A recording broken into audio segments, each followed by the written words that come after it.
The house is on a quarter acre in the center of town, and I can see the library from my side window, and I can see everything in town, and I can get to everything by walking, which is what I wanted.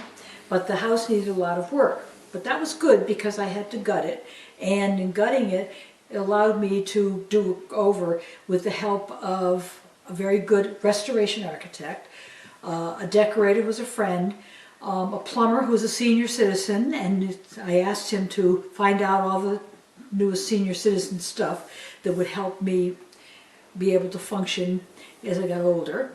Thinking about the fact that you're not going to be able to see as well, hear as well, or you might have, problems with your hands or feet and get around. So I'll show you what I did and why the things that I especially wanted.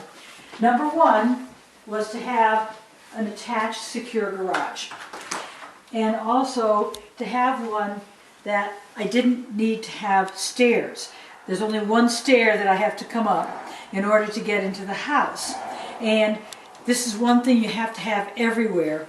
These are grab bars as opposed to railings. Grab bars, and I have about 10 more places I'm going to put grab bars as time goes by. Also, all the doors have these levered handles, which means you don't have any doorknobs. I can do this with my elbow if I have to, and they're very secure and tough. The other thing is that the lighting, when the lighting guy came to do it, he put things in like, when I open the closet door, the light goes on automatically. When I close it, it goes off. I rarely ever use these now, but to be able to see. And he gave me a lot of under the counter lighting, which has been very helpful. When I was doing the sink and the counters and the floors, old people make messes. And the counters are dirt colored for a reason. People that get white counters. Also, this is corian as opposed to like granite. If you drop something on this, you're not going to, it'll break maybe. If you drop it on granite, it'll break for sure. The floors too it's a laminate flooring, which is easy to keep clean. And also, laminate flooring has a little layer of foam underneath it, so that it's better on your feet, and it's also better if you drop something. This flooring is very easy to take care of, and it doesn't show the dirt either, which was a big plus. Also, the fixtures here are also really easy to use, and have the levers too, so that I don't have to have any faucets. And there's no hot and cold. You can't burn yourself as easily on these kind of things as opposed to hot and cold ones. The cupboards are high, but I need this for storage. But there's one thing that everybody has to have.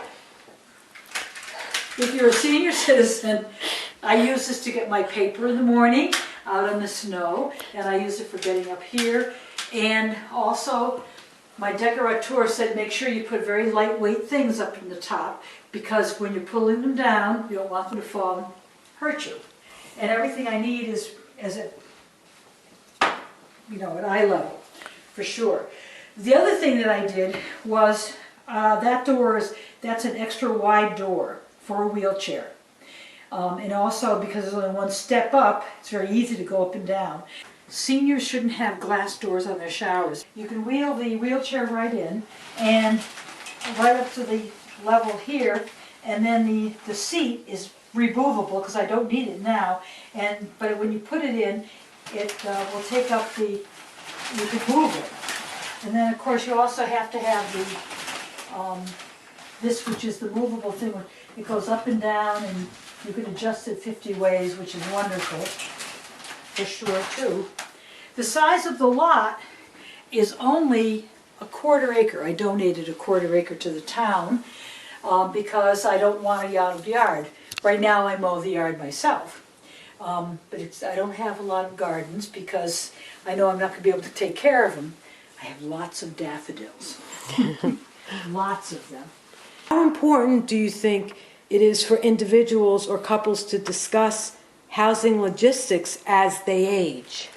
I think it's very important because I think not just a couple, but anybody, and I think they have to discuss it with their children, with the family, and do it now while they're young seniors. I started talking and looking at this place 4 or 5 years ago.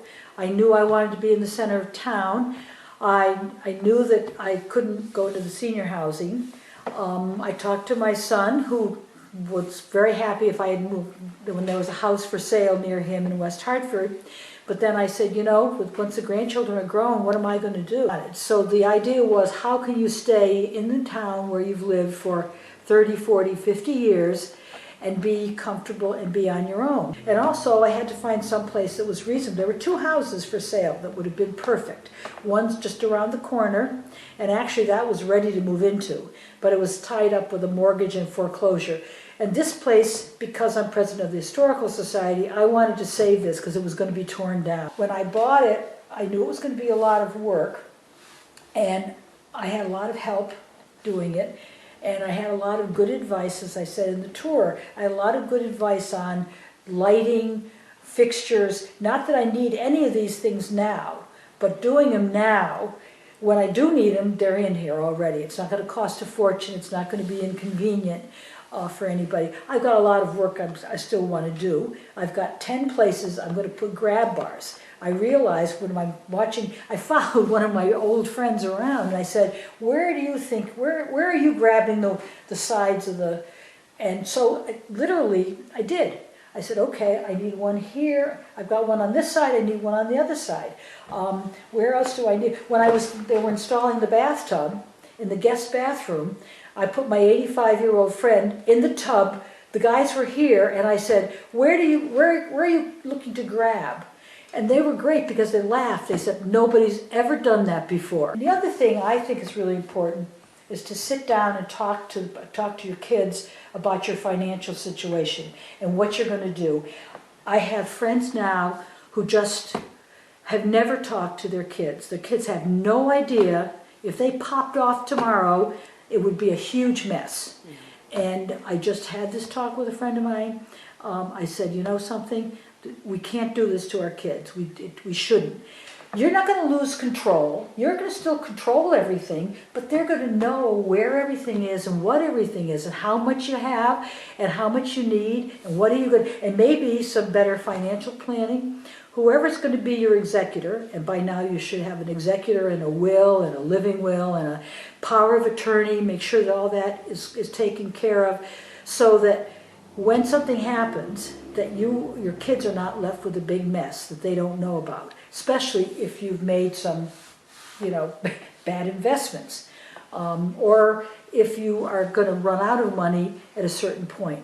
Well, it's also from a logistics point of view, if your so-called house isn't in order, they wouldn't even know where to begin. Do they start looking through the file cabinet? Do they look in the bank, in the safe deposit? They don't even know where to begin. So it's just from a responsibility point of view. Absolutely, absolutely. And we laugh about it, but sit down and talk to them about what you want. Do you want to do not resuscitate? Do you want them? But the ambulance guys already know what my orders are.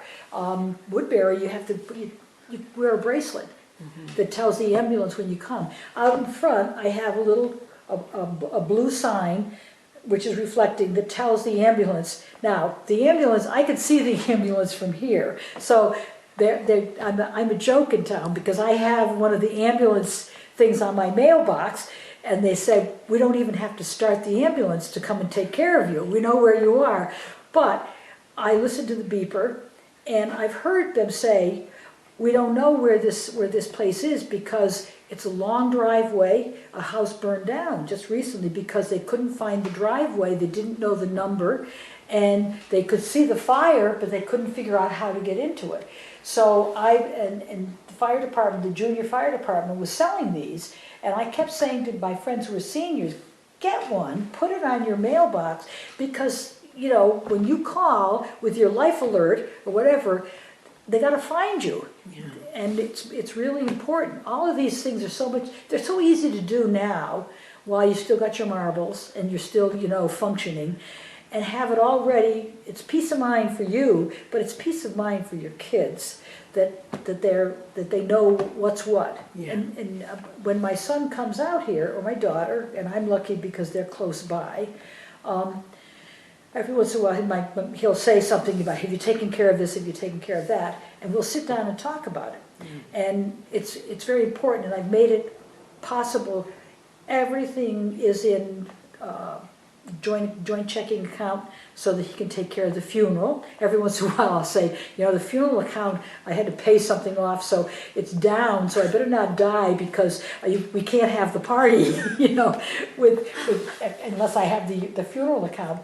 But I learned a lot of these things. I was lucky. My mother-in-law and my father both were very organized people, and they sat down with my father with me, because I was the executor of his estate, and my mother-in-law with my husband, and they sat down monthly. She sat down monthly with her statements and said, okay, here's this, this, and this, and I'm going to do this. She was in complete control, but he knew everything she was doing. And my financial advisor and everybody are in West Hartford, close to my son, so that when something does happen to me, he doesn't have to go to my old one. I loved him. He was down in New Jersey. And I said, you don't want this. I want it to be a young person. Here's another thing to think about. Have young people, because the older people are the same age as me. They could go before me, and I could be running around looking for a new financial guy or whatever it was. When my other guy passed away, I said to my son, you choose my financial advisor because you're going to be working with him. The same thing with my lawyer and everything else.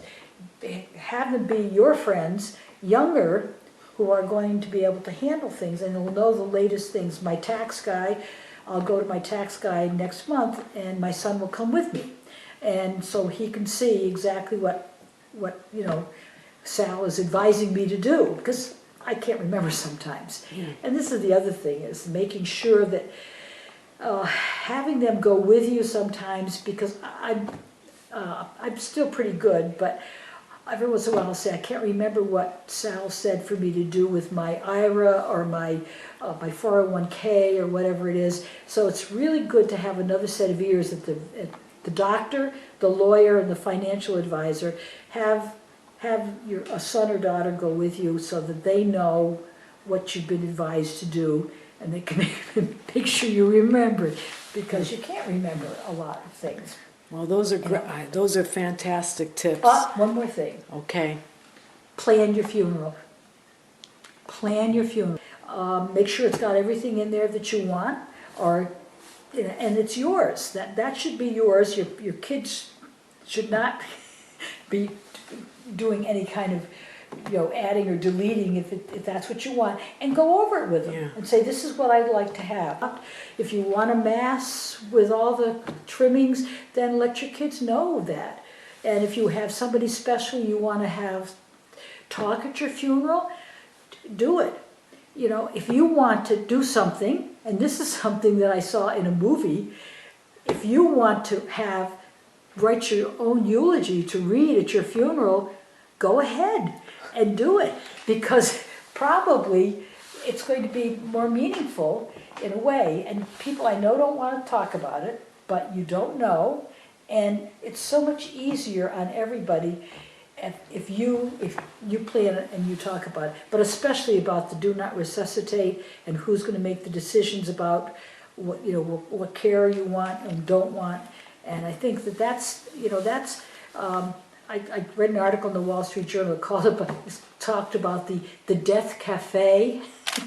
That people get together and they have coffee and they talk about the last rites and what's going to happen to them and what they don't want to have happen.